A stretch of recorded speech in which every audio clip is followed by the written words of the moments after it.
Ladies and gentleman, ದೇಶಾದ್ಯಂತ ತೀವ್ರ ಚರ್ಚೆಗೆ ಗ್ರಾಸವಾಗಿರುವ ಉದ್ಯಮಿ ಸಿಜೆ ರಾಯ್ ಸೂಸೈಡ್ ಕೇಸ್ ಬಗ್ಗೆ ಹಲವು ಅನುಮಾನ ವ್ಯಕ್ತವಾಗಿದೆ. ಕಾನ್ಫಿಡೆಂಟ್ ಗ್ರೂಪ್ನ ವ್ಯವಸ್ಥಾಪಕ ನಿರ್ದೇಶಕ ಟಿಎ ಜೋಸೆಫ್ ರಾಯ್ ಆತ್ಮಹತ್ಯೆಗೆ ಸಂಬಂಧ ಅಶೋಕನಗರ ಠಾಣೆಯಲ್ಲಿ ದೂರು ಕೊಟ್ಟಿದ್ದಾರೆ. ಜೋಸೆಫ್ ನೀಡಿದ ದೂರು ಹಲವು ಅನುಮಾನಗಳಿಗೆ ಕಾರಣವಾಗಿದ್ದು, ಐಟಿ ದಾಳಿ ಕುರಿತು ಸಾಕಷ್ಟು ಊಹಾಪೋಹಗಳು ಹುಟ್ಟುಕೊಂಡಿದ್ದಾವೆ. ಎಸ್ ವೀಕ್ಷಕರೇ, ನೆಲ ಜಲ ಭಾಷೆಗಾಗಿ ಪ್ರಾಮಾಣಿಕ ಪತ್ರಿಕೋದ್ಯಮ. ನೀವು ನೋಡ್ತಾ ಇದ್ದೀರಾ ಫೋಕಸ್ ಟಿವಿ. ನಾನು ಶಿವು ರಾನರಾಪುರ.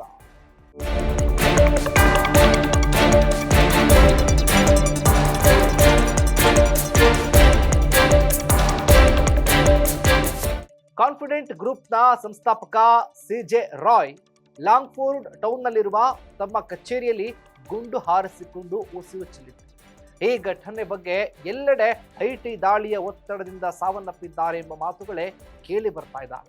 ಆದರೆ ಕಾನ್ಫಿಡೆಂಟ್ ಗ್ರೂಪ್ನ ವ್ಯವಸ್ಥಾಪಕ ನಿರ್ದೇಶಕ ಟಿಎ ಜೋಸೆಫ್ ರವರು ನೀಡಿದ ದೂರು ಮತ್ತಷ್ಟು ಅನುಮಾನಗಳಿಗೆ ಎಡೆಮಾಡಿಕೊಟ್ಟಿದೆ. ಜೋಸೆಫ್ ರವರು ಕೊಟ್ಟಂತ ದೂರಿನಲ್ಲಿ ಐಟಿ ದಾಳಿಯ ಬಗ್ಗೆ ಉಲ್ಲೇಖವೇ ಇಲ್ಲ. ಇದರಿಂದ ರಾಯ್ ಅವರ ಸಾವಿನ ಸುತ್ತ ಇರುವ ಅನುಮಾನಗಳಿಗೆ ಮತ್ತಷ್ಟು ಪುಷ್ಟಿ ಕೊಟ್ಟಂತಾಗಿದೆ. ದೂರಿನ ಪ್ರಕಾರ ಆದಾಯ ತೆರಿಗೆ ಇಲಾಖೆ 2025ರ ಡಿಸೆಂಬರ್ನಲ್ಲಿ ರಾಯ್ ರವರ ಕಚೇರಿಯ ಮೇಲೆ ದಾಳಿ ನಡೆಸಿತ್ತು. ಫೆಬ್ರವರಿ 4ರ ಒಳಗೆ ಆರೋಪ ಪಟ್ಟಿ ಸಲ್ಲಿಸುವುದಕ್ಕೆ ರಾಯ್ ಅವರಿಗೆ ಗಡುವು ಕೂಡ ನೀಡಲಾಗಿತ್ತು. ತಮ್ಮ ಹೇಳಿಕೆಯನ್ನ ದಾಖಲಿಸುವುದಕ್ಕೆ ಐಟಿ ಅಧಿಕಾರಿಗಳು ರಾಯ್ ಅವರ ಕಚೇರಿಗೆ ಭೇಟಿನ ನೀಡಿದ್ರು. ಕೇವಲ 5 ನಿಮಿಷ ಅಂತ ಹೇಳಿ ತನ್ನ ಕ್ಯಾಬಿನ್ ಒಳಗೆ ಹೋದ ರಾಯ್ 20 ನಿಮಿಷಗಳ ನಂತರವೂ ಕೂಡ ಹಿಂತಿರುಗಲಿಲ್ಲ.